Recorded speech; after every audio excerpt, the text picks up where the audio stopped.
everyone, I'm Astro Coach Amy. Thanks so much for joining me today on the Divine GPS Navigator. We'll be talking about the new moon, which occurs June 13th at 12:43 p.m. Pacific Standard Time. The sun and moon will be in the earth sign of Taurus. So it's a little more subtle, and it's a wonderful time to stay connected to those five senses, whether it's a walk in nature, gardening, maybe a little massage, or a wonderful dinner.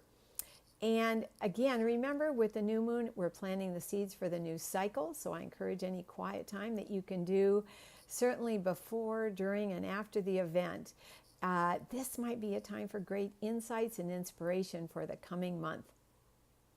Now, the three patterns that we're looking at during the new moon, the first one is Pluto is in the fire sign of Sagittarius. It's making an inconjunct to the sun and moon in Taurus, and this is a time of adjustment. So with Pluto, we're looking to release some old behavior patterns and sometimes some old beliefs we may have around controlling our emotions. And with the sun and moon in Taurus, we're also looking at how we can basically ensure our emotional and financial security and stability.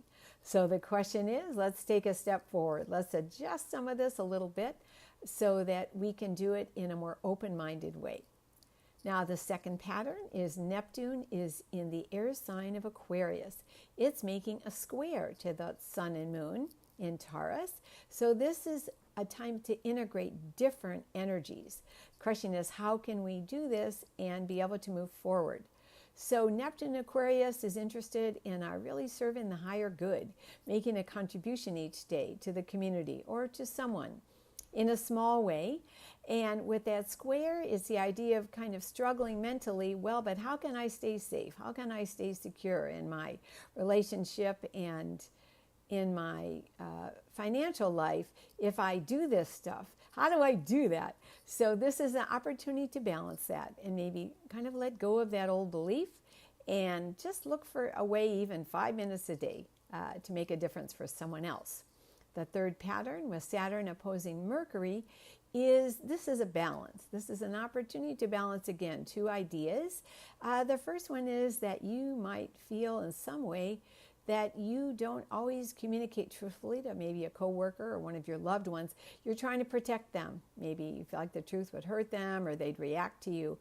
This might be a time to re-examine that belief, let that go, trust, and let go of any burdens that you might feel that you're carrying too much load mentally.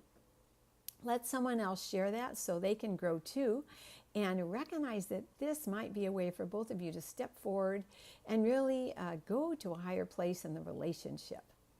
Now, what's interesting about this particular new moon is being on the 13th. The 17th, the sun actually goes into the air sign of Gemini. So we're going to take we're going to talk about the sign of Gemini for a few minutes so that you can all really tune in and use this very creative energy, since it will be in the sun sign of Gemini until about the 16th of July. Now, Gemini, as we know, is an air sign. Its keyword is I think. It's symbolized by the twins, and it's mutable, meaning their minds are always changing. Now, the strengths, these are witty, creative, very interesting people, and they're fantastic networkers, and they're amazing problem solvers because they're almost just like a human database. They just love information, and they love to share it.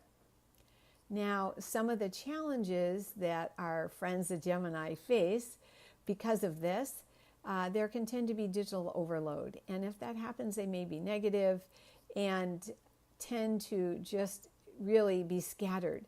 So it's so important to make sure that they're exercise, take that quiet time.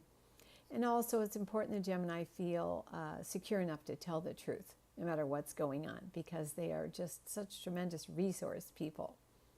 When it comes to career, Geminis are fantastic. They can be great salespeople, actors. They can even be great in mime.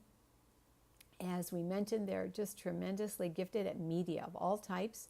Of course, they're fantastic at social media, especially when it comes to networking and connecting all those dots. They're just remarkable. And when it comes to romance, the Gemini are people that like to have fun. They do like variety, and they don't like anything that's too regular routine. They really want to be friends and with their lovers or partners, and sometimes they're a little bit afraid to commit to one person for fear they might be bored.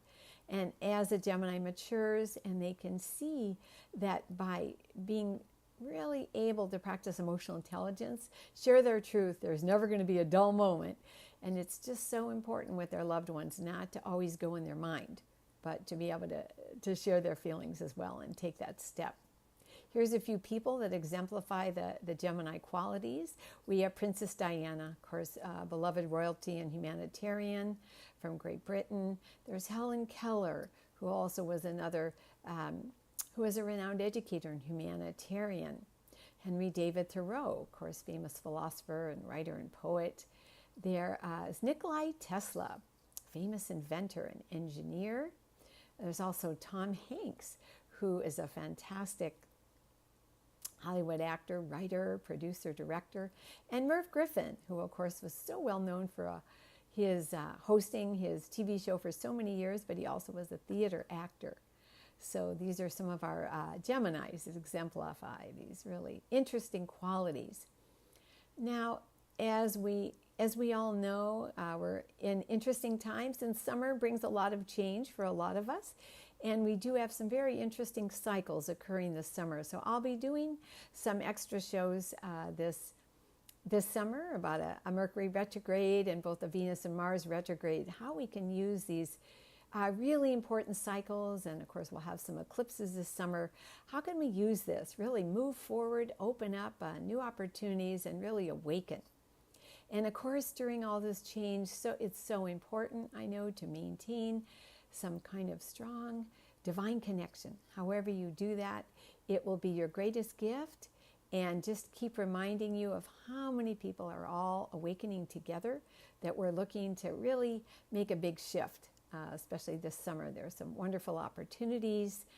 I know for myself, the two tools that I rely upon are just remembering every day to have a heart of gratitude and to really celebrate my progress, so I can just see how far I've come, even though it might look like a small step. Thanks so much for joining me on the Divine GPS Navigator. I'm Astro Coach Amy. If you'd like to contact me, please do it at my website or email if you have a question or would like a reading.